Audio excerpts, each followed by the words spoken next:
तृतीया में देवी से सर्व कामना प्रदायिनी और विद्या विजय राज्यदायिनी कल्याणी कहकर आराधना की जाती है। चतुर्थी में सर्व बीज विकासिनी प्राग जन्म संचित कर्म फल प्रदायिनी रोग विनाशिनी रोहिणी कहकर श्री माँ की पूजा होती है। पंचमी में श्री माता को शत्रु विनाशक काली कहते हैं। षष्ठी के दिन देवी ऐश्वर्य प्रदा होती हैं और चंड मुंड विनाशिनी चंडिका होती हैं। सप्तमी में सम्मोहन साधक और विजय प्रदायक शांभवी कहलाती हैं। अष्टमी में सर्व दुर्गति नाशक और देवताओं को भी दुर्गे दुर्गा बनकर श्री माता पूजित होती हैं। नवमी में भक्तों को कल्याणप्रद अर्थात भद्रप्रद सुभद्रा के नाम से पराशक्ति की आराधना होती है और दशमी के दिन विजय विद्याप्रद शारदा बनकर श्री माता की पूजा होती है। एक और पद्धति के अनुसार महादुर्गा, महालक्ष्मी, महासरस्वती देवी प्रतिप्रदा से आरंभ करके अनुक्रम से योग निद्रा दुर्गा, देवजाता दुर्गा, महिषासुरमर्दिनी दुर्गा, शैलजा दुर्गा, धूम्रहा दुर्गा, चंडमुंडहा दुर्गा, रक्तबीजहा दुर्गा, निशुंभहा दुर्गा, शुंभहा दुर्गा नाम से पूजा होती है। इसके अलावा एक और भी पद्धति है जो नॉर्थ इंडिया में शायद ज़्यादा है, तो ये नाम मैंने पहले भी सुने हुए हैं। उस क्रम में शैलपुत्री, कालरात्रि, ब्रह्मचारिणी, चंद्रघंटा, कात्यायनी, स्कंदमाता, सिद्धिदात्री, कूष्मांडा, महागौरी नाम से माँ की पूजा होती है। इस प्रकार कई अन्य भिन्न भिन्न नामों से भी पुकार कर माँ की पराशक्ति की आराधना करने की पद्धतियाँ हैं। कई प्रदेशों में पराशक्ति को पहले 3 दिन और 3 रात महादुर्गा कहते हैं, फिर दूसरे 3 दिन और रात महालक्ष्मी कहते हैं और तीसरे 3 दिन और रात महासरस्वती कहते हैं।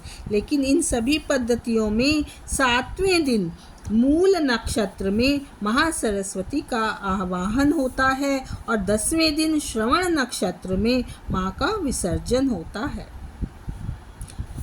शर शब्द का अर्थ है तीर। इसके साथ एक और अर्थ भी है, वह है वायु। चीर कर जाना वायु का लक्षण है। शर शब्द भावार्थ में शार होता है। शारम ददाति इति शारदा। चीर कर जाने की चेष्टा से युक्त प्राणायाम की श्वासोच्छ्वास की वायु भी शारदा होती है। अब शारदाराध्या कहें तो प्राणायाम पूर्वक आराधित देवी होती है। प्राणायाम में वायु तो शरवेग से षट चक्रों का भेदन करती है, तब अविद्या का विनाश होता है।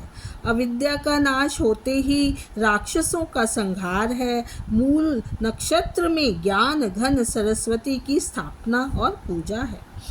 मूला नक्षत्र धनु राशि का है। धनु अर्थात धनुष सुषुम्ना नाड़ी को भी सूचित करता है। धनु राशि के अधिपति गुरु श्री विद्या बोधक का गुरु भी होता है। प्राणायाम के द्वारा षट चक्रों को नियंत्रण में लेते समय जो विघ्न आते हैं वे हैं शुंभ, निशुंभ इत्यादि राक्षस। इन सब के विनाश के बाद जो विजय प्राप्त होती है उसका संकेत है विजयदशमी।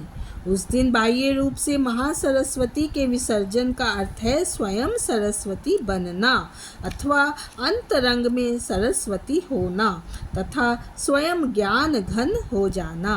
इस तरह शरद ऋतु के प्रारंभ में श्री माता की आराधना होने से वह शारदा आराध्या है। सामान्य अर्थ तथा गौणार्थ में ब्रह्मा की पत्नी शारदा भी पूजित देवी शारदा आराध्या हैं। इसके बाद आता है शर्व। शर्व शब्द का अर्थ है शिव। श्रृणाति संहरति सर्वाः प्रजा प्रलय वा भक्तानां पापानि संहारति इति शर्वः। प्रलय के समय सभी प्रजाओं का विनाशक अथवा भक्तों के पातकों का विनाशक शर्व होता है। प्रलय का अर्थ है संपूर्ण विनाश। दुनिया में संपूर्ण लय की स्थिति कभी नहीं आएगी, क्योंकि जगत शब्द का अर्थ है हर काल में चलते रहना। गम धातु का अर्थ है चलना। गम धातु का कृदंत शब्द है जगत, चलते रहना। इंग्लिश में थ्योरी ऑफ एवोल्यूशन। इसके अनुसार विकसित होते रहना जगत का धर्म है, परंतु कदापि नाश होने का नहीं। कभी रूपांतर तो अवश्य होगा। कोई वस्तु अंत में सूक्ष्म अणु का रूप लेगी और पूरी तरह से विनष्ट तो नहीं होगी। अभाव से किसी का भी भाव नहीं बनता, इसी तरह भाव कभी भी अभाव नहीं होता। यहाँ प्रलय का अर्थ विशिष्ट रीति है। भक्ति योग, राजयोग इत्यादि में से किसी एक योग के द्वारा अर्जित कर्म फल का संपूर्ण विनाश यहाँ का प्रलय है। कर्म फलों का पूर्ण लय ही प्रलय है, अर्थात मोक्ष है। इसके बाद उस योगी की जीवात्मा का पुनर्जन्म नहीं होता। अब स्पष्ट होता है कि मोक्षदायक पर शिव ही शर्व हैं। शर्व शब्द से शिव की सहस्त्र नाम स्तोत्र में तो हर नामक अर्थ जरूर है, पर यहाँ पर शिव का अर्थ ही उचित है। उस पर शिव शर्व की अविभाज्य और अगाध शक्ति ही पराशक्ति शर्वाणी है। सिर्फ पाप कर्मों के फल को नहीं, बल्कि पुण्य कर्मों के फल को भी कर्पूर को जलाकर ध्वंस करने की तरह ध्वंस कराकर जीवात्मा को अपने में विलीन करने वाली शर्वाणी है। माँ से जब मिलन होता है तो पाप के साथ साथ पुण्य कर्म सब जो है ध्वंस हो जाते हैं। अब अगला है शरम। शरम शब्द का अर्थ है सुख और घर। ऋग्वेद के 3 मंडल का 14वें सूक्त के 4th मंत्र में लिखा है, स नः शर्माणि वीतये अग्निर्यच्छतु शन्तमा। वह अग्नि हमें सुखदायक घर प्रदान करें कहकर जो उक्ति आती है, इसमें शंतमा शब्द से सुखदायक और शर्माणी शब्द से घर के अर्थ प्राप्त होते हैं। शर्म शब्द का बहुवचन शर्माणी होता है। यहाँ अग्नि का अर्थ है ज्ञान अग्नि।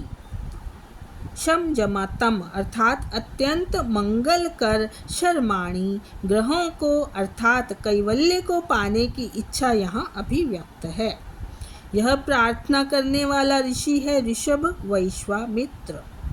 शाश्वत सुख कहें तो परम आनंद होता है और शाश्वत गृह कहें तो परम धाम मोक्ष होता है। मोक्षदायिनी श्री माता ललितांबा शर्मदायिनी भी हैं। यहाँ लौकिक अर्थ में शर्मदायिनी घर देने वाली भी है। इसको एक बार फिर पढ़ेंगे। भक्ति प्रिया भक्ति गम्या भक्तिवश्या भयपहा शांभवी शारदाराध्या शर्वाणी शर्मदायिनी।